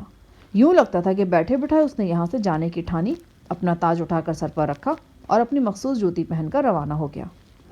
وہ شدید خطرے میں تھا، اور اگر وہ کہیں زیادہ دور نکل گیا تھا تو پھر اس کا پکڑے جانا یقینی تھا۔ اس صحرا میں ہر طرف ٹرسٹ کے گارڈز دندناتے پھر رہے تھے۔ ان کا پہلا ٹارگٹ صفدر اور ویرا تھے، جبکہ دوسرا ٹارگٹ سردار بغات اور اس کے قریبی ساتھی تھے۔ وہ ویرا کی گمشدگی کو اغوا قرار دے رہے تھے اور اس اغوا کے جرم میں وہ سردار بغات کو بوکارلو کے ساتھ برابر کا شریک سمجھ رہے تھے۔ صفدر نے کہا، مجھے تو لگتا ہے کہ سردار ایک کھنڈر چھوڑ جانے کے ارادے سے یہاں سے نکلا ہے۔ وہ اس ماحول سے بہت الرجک ہو چکا تھا۔ ایک ملازمہ نے بتایا کہ وہ پنکھے، ٹیوب لائٹ اور ریڈیو وغیرہ کو شیطانی چیزیں قرار دے رہا تھا۔ اس کا کہنا تھا کہ یہ چیزیں اس کی صحت اور اس کے اندر کی طاقت کو تباہ کر دیں گی۔ کھنڈرات میں چمکتی ہوئی بجلی کی روشنیوں کو بھی وہ پراندیش نظروں سے دیکھتا تھا۔ میرے خیال میں اس پر یہ وہم بھی سوار ہو چکا تھا کہ جو انگریزی دوائیں اسے دی گئی ہیں وہ اس کے اندرونی نظام کو درہم برہم کر کے رکھ دیں گی۔ شاید اس لیے وہ موبائل کلینک میں بھی نہیں گھستا ہوگا نا؟ بالکل جناب، یہ ہو بھی سکتا ہے، اور یہ بھی ہو سکتا ہے کہ وہ اس طرح چھپنے کو اپنی سرداری اور اپنی روحانی طاقت کی توہین سمجھتا ہو۔ میں تمہاری بات سے اتفاق کرتا ہوں، لیکن میرا خیال ہے کہ رات کو گارڈز کے ساتھ ہونے والی تلخ کلامی نے بھی سردار بغات کو متاثر کیا ہے۔ جناب، میرا خیال ہے کہ ہمیں سردار بغات کو ڈھونڈنے کی کوشش کرنی چاہیے۔ وہ زیادہ دور نہیں گیا ہوگا۔ پر جائیں گے کیسے صفدر؟ جیپ پر۔ چابی تو آپ کے پاس موجود ہے۔ میرا مطلب ہے کہ سائیں کے گارڈز نہیں روکیں گے کیا؟ ان سے کہیں گے کہ سردار صاحب کو ڈھونڈنے کے لیے جا رہے ہیں جو تمہاری وجہ سے ناراض ہو کر گئے ہیں۔ تو پھر ٹھیک ہے، چلو، لیکن ویرا کو بتا کر آؤ، وہ پریشان نہ ہو کہیں۔ صفدر دوڑ کر گیا اور 1 منٹ بعد لوٹ آیا۔ ریوالور اس کی جیب میں تھا، جس کا پتہ اس کی بھاری جیب سے چلتا تھا۔ ہم دونوں نے اپنے مضحکہ خیز افریقی لباسوں سے نجات حاصل کر لی تھی۔ موبائل کلینک کے ڈاکٹر بوس نے ہم دونوں کے لیے 2 پتلون شرٹ مہیا کر دی تھیں۔ صفدر کے حصے میں ہاف سلیو شرٹ آئی تھی اور اس گرم موسم میں وہ اپنی شرٹ سے بہت خوش تھا۔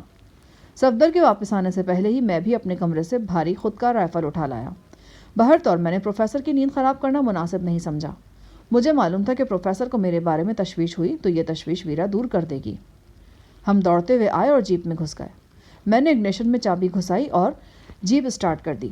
کتے نے اور زور و شور کے ساتھ شور مچانا شروع کر دیا۔ ابھی جیپ حرکت میں نہیں آئی تھی کہ ایک طرف سے سائیں علی ہاتھ میں عصا لیے نمودار ہوا۔ وہ سیدھا ہماری طرف آ رہا تھا۔ غالباً یہ کتے کا ایک دم سے بلند ہونے والا شور ہی تھا جس نے سائیں کو الرٹ کر دیا تھا اور ہماری طرف بھیج دیا تھا۔ سائیں کے عقب میں کچھ فاصلے پر 2 مسلح گارڈز بھی نظر آ رہے تھے۔ سائیں نے ہمارے قریب پہنچ کر ایک زوردار ڈنڈا جیپ کے پچھلے حصے پر رسید کیا اور نعرہ لگا کر بولا، بھاگ بھاگ، دم دبا کر بھاگ، بھاگ، دم دبا کر بھاگ، دم اٹھا کر بھاگ۔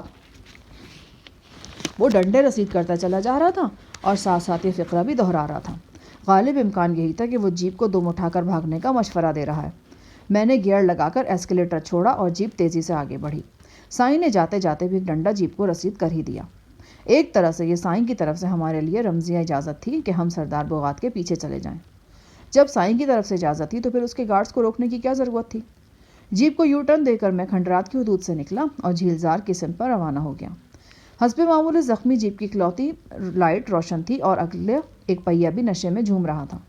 صحرائی جھاڑیوں اور کھجوروں کے درختوں کے درمیان اونچے نیچے راستے پر سفر کرتے ہم درمیانی رفتار سے آگے بڑھتے رہے۔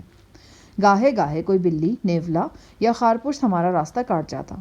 سفر کے دوران میں میری اور صفدر کی نگاہیں اطراف کا جائزہ لے رہی تھیں۔ سردار بغات کا ملنا کار دشوار معلوم ہوتا تھا۔ پھر ہمیں یہ بھی معلوم نہیں تھا کہ ہمیں مل جانے کی صورت میں سردار واپس جانے پر آمادہ ہوگا بھی یا نہیں۔ اگلے آدھے پون گھنٹے میں ہم نے قریباً 10 کلومیٹر کا فاصلہ طے کیا۔ اچانک جیپ کے انجن کی مدھم آواز ہمارے کانوں میں پڑی۔ یہ خطرے کی علامت تھی۔ میں نے اپنی گود میں رائفل کی موجودگی کا اندازہ کیا۔ دوسری طرف صفدر کی گرفت بھی ریوالور پر یقیناً مضبوط ہو چکی تھی۔ ہم نے اکلوتی ہیڈ لائٹ بھی آف کر دی اور آواز کی سمت بڑھے۔ ابھی ہم تھوڑی ہی دور گئے ہوں گے کہ انجن کی آواز آنا بند ہو گئی۔ بہرحال ہم آواز کے رخ پر بڑھتے رہے۔ جلدی ہمیں ایک جیپ کا ہیبلا نظر آیا۔ ہم نے اپنی جیپ جھاڑیوں میں روک دی اور نیچے اتر کر محتاط قدموں سے آگے بڑھے۔ جھاڑیوں کی اوٹ سے مجھے ایک شخص ریت پر اکڑو بیٹھا نظر آیا۔ وہ کسی پر جھکا ہوا تھا اور مصیبت زدہ آواز میں پکارتا چلا جا رہا تھا، آنکھیں کھولو، میں کہتا ہوں آنکھیں کھولو۔ غور سے دیکھنے پر معلوم ہوا کہ اس کا ایک ساتھی ریت پر چت لیٹا ہے اور وہ اس کے سینے پر بار بار دباؤ ڈال کر اس کی سانس بحال کرنے کی کوشش کر رہا ہے۔ یہ اطمینان کر لینے کے بعد کہ ارد گرد کوئی اور شخص موجود نہیں اور یہ شخص اکیلا ہی اس صورتحال سے دوچار ہے، ہم جھاڑیوں کی اوٹ سے نکل آئے۔ رائفل میرے ہاتھ میں تھی، جبکہ صفدر نے اپنا ریوالور نکالنے کی ضرورت محسوس نہیں کی تھی۔ ہم اس شخص کے بالکل قریب پہنچ چکے تھے جب اسے ہماری موجودگی کا علم ہوا۔ اس نے تیزی سے مڑ کر دیکھا۔ کون ہے؟ اس کے منہ سے ڈری ڈری آواز نکلی۔ اس کے ساتھ ہی اس کا ہاتھ اپنی رائفل کی طرف بڑھا۔ یہ رائفل اس کے پہلو میں ریت پر رکھی تھی۔ خبردار، اپنا ہاتھ رائفل سے دور رکھو، میں نے اسے انگلش میں دھمکایا۔ وہ ٹھٹک کر رہ گیا۔ اب ہم اچھی طرح اس کے قد و خال اور اس کا لباس دیکھ سکتے تھے۔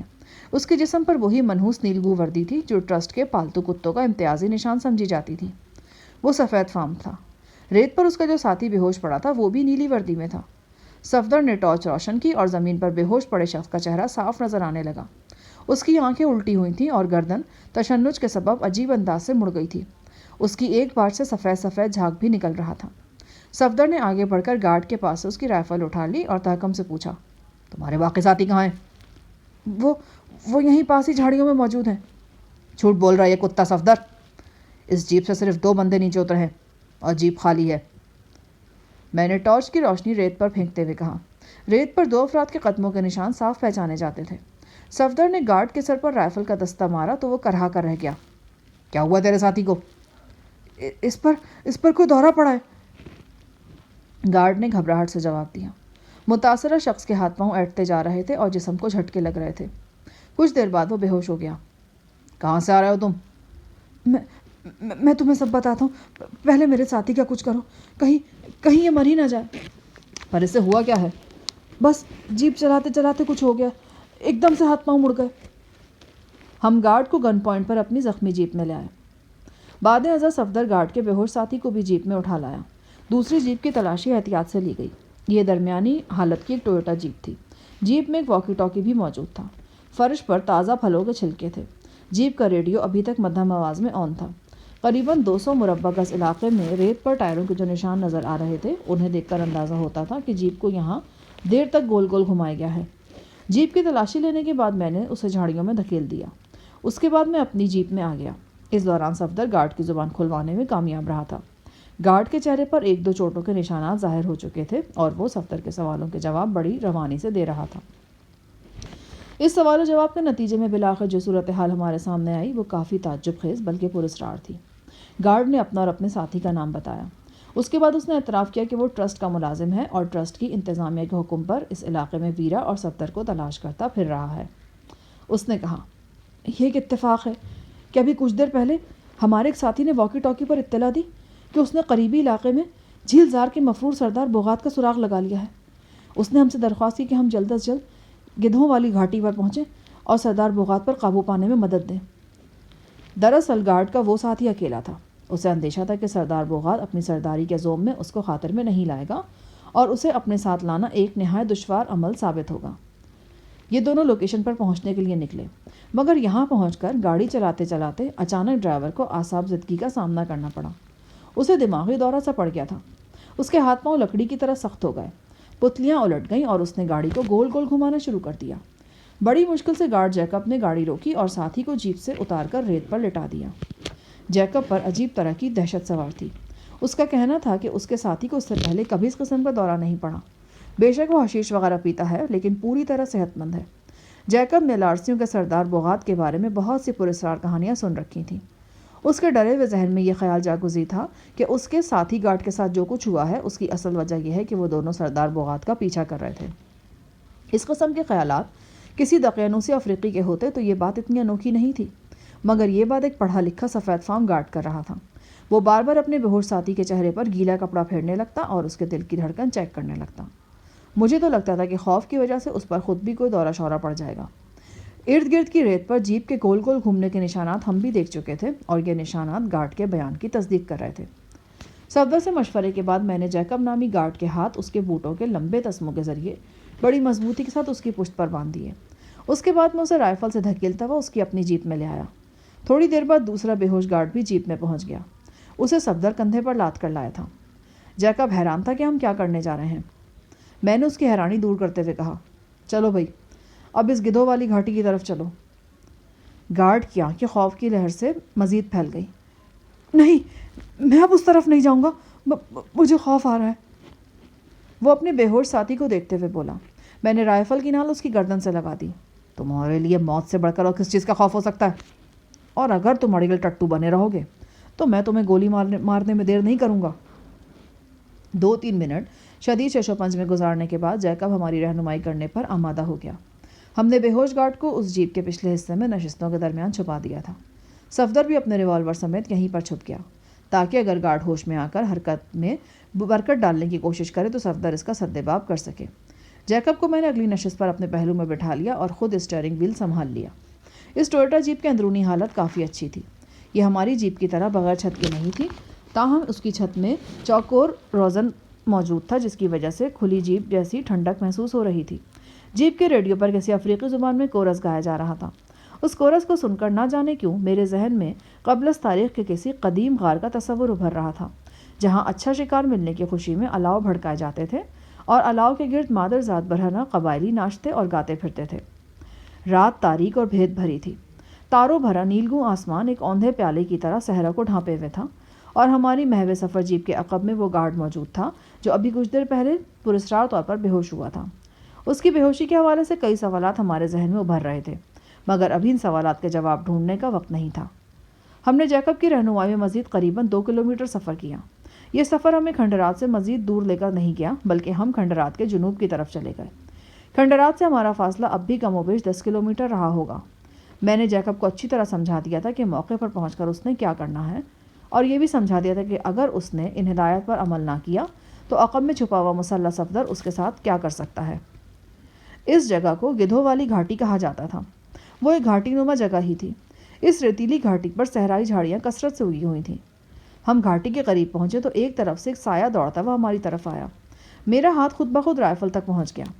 سایہ قریب پہنچا تو اس کی نیلی وردی اس کی شناخت بن کر سامنے آ گئی۔ وہ گھبرائے ہوئے لہجے میں جیکب سے مخاطب ہوا۔ جیکی، میں نے اسے زخمی کر دیا ہے، اس کا خون بڑی تیزی سے نکل رہا ہے۔ کہاں ہے وہ؟ جیکب نے پوچھا۔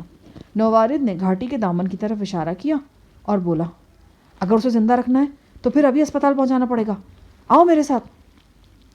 میری ہدایت کے مطابق جیکب عرف جیکی نے اپنی ٹانگ دباتے ہوئے کہا، ابھی راستے میں جیپ کھائی میں چلی گئی تھی، میرے گھٹنے پر سخت چوٹ آئی ہے۔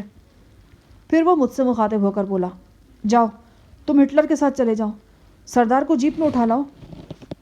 میں جیپ سے نیچے اترا اور نیلی وردی والے کے ساتھ چل دیا۔ ہٹلر کے نام پر مجھے کچھ یاد آ رہا تھا۔ یہ نام شاید میں نے ٹرسٹ میں بھی سنا تھا۔ دوسری طرف یہ ہٹلر نامی شخص بھی مجھے غور سے دیکھ رہا تھا۔ پھر اس نے میرے چہرے پر روشنی ڈالی اور چونک کر بولا، اوہ، تو یہ مسٹر شاہ آپ ہیں؟ مجھے پہلے ہی آپ کی آواز پر شک ہو رہا تھا، لیکن آپ جیکی کے ساتھ کیسے؟ میرا مطلب ہے کہ آپ کو تو ہم لوگ کئی دنوں سے ڈھونڈ رہے تھے۔ یہ لمبی کہانی ہے، بعد میں سناؤں گا۔ مسٹر صفدر بھی آپ کے ساتھ ہیں؟ گارڈ نے بڑے اشتیاق سے پوچھا تھا، لیکن میری مختصر سی ہوں نے اسے مزید سوالات کرنے کا حوصلہ نہیں دیا۔ گھاٹی کے دامن میں جنتر کی طرز کا ایک خضرا پودا کثرت سے اگا ہوا تھا۔ انہی پودوں میں نے لارسیوں کے عظیم المرتبت سردار بغات کو دیکھا۔ وہ ریتیلی زمین پر چت لیٹا تھا۔ ایک تیر اس کے دائیں پہلو میں بغل سے ذرا نیچے پیوست تھا۔ سردار کا خون رس رس کر اس کے کرتے کو بھگو رہا تھا اور ریت میں جذب ہو رہا تھا۔ یہ تیر ہٹلر نامی گارڈ نے ہی چلایا تھا اور اس کا ثبوت یہ تھا کہ ہٹلر کے ہاتھ میں ایک ایرو گن نظر آ رہی تھی۔ جیسا کہ بعد میں معلوم ہوا، ہٹلر نامی یہ گارڈ اس گھاٹی کے ارد گرد پاپیادہ گشت پر تھا۔ اس نے تیر چلا کر سردار کو زخمی کیا تھا اور اس کے بعد ہی واکی ٹاکی پر جیکب کو جیپ پر ادھر آنے کے لیے کہا تھا۔ تیر سردار کی پسلیوں میں یوں پیوست تھا کہ اسے نکالنا سرجن کا ہی کام لگتا تھا۔ ہم نے احتیاط سے سردار کو اٹھایا اور جیپ کی طرف بڑھے۔ سردار مکمل طور پر بے ہوش ہو چکا تھا۔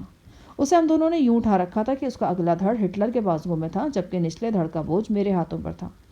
جیپ کی طرف جاتے جاتے مجھے یاد آ گیا کہ جس طرح ہٹلر مجھے جانتا ہے اسی طرح میں بھی تھوڑا بہت اسے جانتا ہوں۔ جن دنوں ہم پر کنگ کی مہربانیوں کا آغاز ہوا تھا اور ہمیں ہاسٹل میں نائب کپتان آرتھر کے قریبی رہائش گاہ عنایت کی گئی تھی، ہم نے کئی بار اس ہٹلر نامی گارڈ کو دیکھا تھا۔ یہ شخص ایک اچھا ایتھلیٹ تھا اور صبح سویرے ورزش کے طور پر دوڑ لگایا کرتا تھا۔ ہم نے سردار کو لا کر جیپ میں ڈال دیا۔ جس وقت ہم اسے جیپ میں رکھ رہے تھے، ہٹلر کی نگاہ پچھلی نشستوں کے درمیانی خلا پر پڑ گئی۔ وہاں 2 افراد کی موجودگی محسوس کر کے وہ بری طرح چونک گیا۔ اس نے میری طرف مڑ کر دیکھا تو اس کی حیرانی مزید بڑھ گئی۔ میرے ہاتھ میں موجود رائفل کا رخ اس کی طرف ہو چکا تھا۔ یہ کیا ہے مسٹر شاہ؟ اسے رائفل کہتے ہیں، اور اس کی موجودگی میں تمہیں اپنی ایروگن ہاتھ سے گرا دینی چاہیے۔ مگر آپ تو، میرا مطلب ہے آپ تو ہمارے ساتھی ہیں۔ بے شک ساتھی ہوں، اس لیے تو تمہاری خیریت دریافت کرنا چاہ رہا ہوں۔ چلو شاباش، چھوڑ دو ایروگن۔ ایروگن درخت سے جدا ہونے والے پھل کی طرح ریت پر جا گری۔ صفدر نے ہٹلر کو گریبان سے گھسیٹ کر جیپ میں سوار کر لیا۔ ہٹلر ہکا بکا سا کبھی جیکی کے بندھے ہوئے ہاتھوں کو دیکھتا اور کبھی اپنے اس تیسرے ساتھی کو جو جیپ کے فرش پر بے ہوش پڑا تھا۔ صفدر، اب ان تینوں پالتو کتوں پر نگاہ رکھنا تمہاری ذمہ داری ہے۔ صفدر نے یہ ذمہ داری بخوشی قبول کر لی۔ میں نے ٹارچ کا روشن دائرہ سردار کے چہرے پر ڈالا۔ اس کی سیاہ رنگت میں عجیب سی زردی گھل گئی تھی۔ اس زردی کا سبب وہ خون تھا جو اس کے پہلو سے بہا تھا اور جس نے اس کا لباس اور بازو کی پٹی تقریباً بھگو دی تھی۔ اچانک مجھے احساس ہوا کہ سردار کی حالت بہت نازک ہو گئی ہے۔ اس کے حلق سے خرر خرر کی آواز نکلنا شروع ہو گئی تھی اور سانس ناہموار ہو گئی تھی۔ میں نے اس کی نبض دیکھی۔ اگر اسے 20-25 منٹ کے اندر موبائل کلینک تک پہنچایا جاتا تو اس کی زندگی بچنے کے امکانات روشن ہو سکتے تھے۔ میں نے اندازہ لگایا کہ 20-25 منٹ کے اندر کھنڈرات تک پہنچنے کے لیے مشکل